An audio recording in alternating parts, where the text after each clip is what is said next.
Why don't you sit here? Bill can sit here.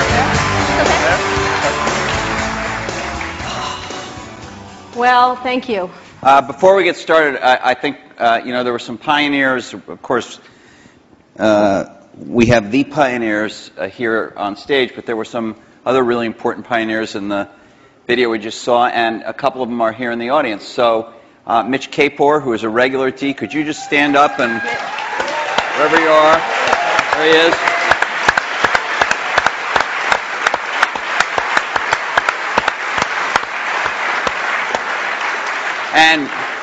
And Fred Gibbons, who has not come to D before but is here tonight. Fred. There's Fred. Right there. And I don't know if he's in the room, but I do want to recognize our fellow journalist Brent Schlender from Fortune, who did the last, to my knowledge, the last joint interview these guys did. It was not on a stage, but it was a Fortune magazine interview. Brent, I don't know if you're in the room. If you are, can you stand? Maybe he's way back there. Way over there.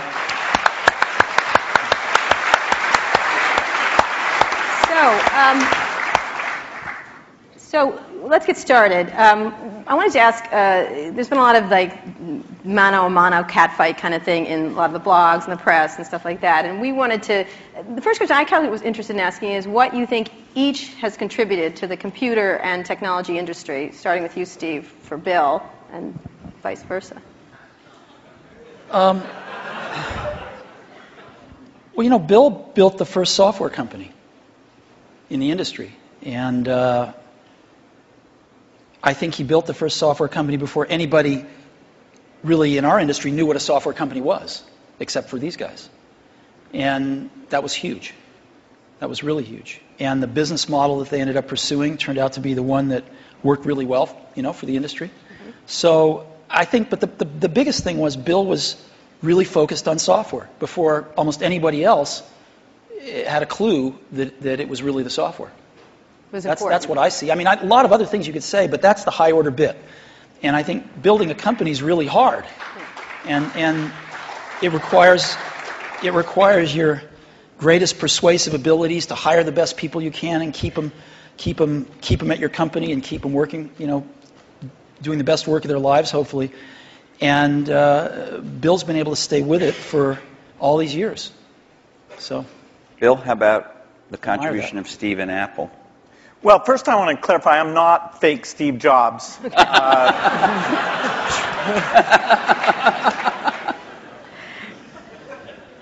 What Steve's done is quite phenomenal. If you look back to 1977, that Apple II computer, the idea that it would be a mass market machine, the bet that was made there by Apple uniquely, there were other people with products, but the idea that this could be an incredible, empowering phenomena, Apple pursued that dream.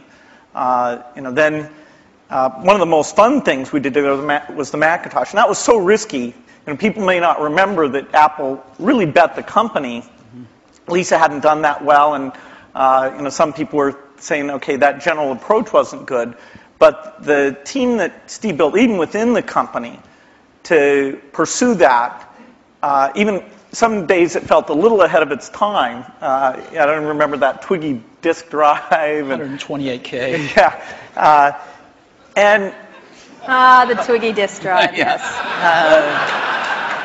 Steve gave a speech once, which is one of my favorites, where he talked about, in a certain sense, we build the products that we want to use ourselves. So he's really pursued that with incredible taste and elegance that has had a huge impact on the industry. And his ability to always come around and figure out where that next bet should be has been phenomenal. Apple literally was failing when Steve went back and reinfused the innovation and risk-taking that have been phenomenal. So the industry's benefited immensely from his work. We've both been lucky to be part of it, but I'd say he's contributed as much as anyone. We've also both been incredibly lucky to have had great partners that we started the companies with, and we've attracted great people. I mean, so everything that's been done at Microsoft and at Apple has been done by just remarkable people, none of which are sitting up here, today. Well, not us. Well, you're sort of the Not not us. And You're in a way you're the stand-ins for all those other people. in a way we are. In a very tangible way. So Bill mentioned the Apple II in 1977 and 30 years ago, and there were a couple of other computers with which were aimed at the idea that average people might be able to use them. And looking back on it, a really average person might not have been able to use them by today's standards, but it certainly broadened the base of who could use computers. I actually looked at an Apple ad from 1978. It was a print ad that shows you how ancient it was, and it said thousands of people have discovered the Apple computer. Thousands of people, and it also said, you don't want to buy one of these computers where you put a cartridge in. I think that was a reference to one of the Atari or something. Oh, no. You want a computer you can write your own programs on. And so the world, and obviously people We had some very strange ads back then. We had one where it was in a kitchen, and there was a woman that looked like the wife, and she was typing in recipes on the computer with the husband looking on approvingly in the back. Stuff like that. Yeah, how did that work for you? I don't think well.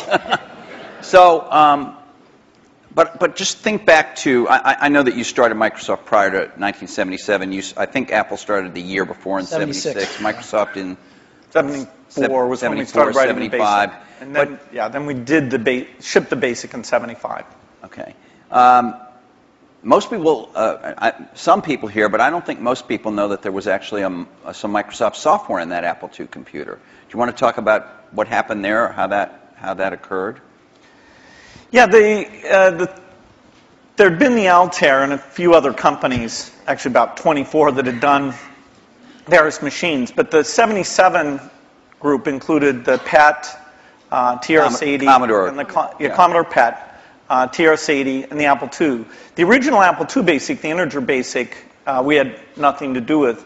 But then there was a floating point one where, and I mostly worked with Woz on that. Let me tell this story. Okay. So my partner, we started out with this guy named Steve Wozniak, brilliant guy. He writes this BASIC that is like the best BASIC on the planet. It does stuff that no other BASIC's ever done. You don't have to run it to find your error messages. It finds them when you type it in and stuff. It's perfect in every way, except for one thing, which is it's just fixed point, right? It's not floating point. And so we're getting a lot of input that people want this BASIC to be floating point. And like we're begging Woz, please make this floating point. Who's we? How many people are in Apple? Well, me. We're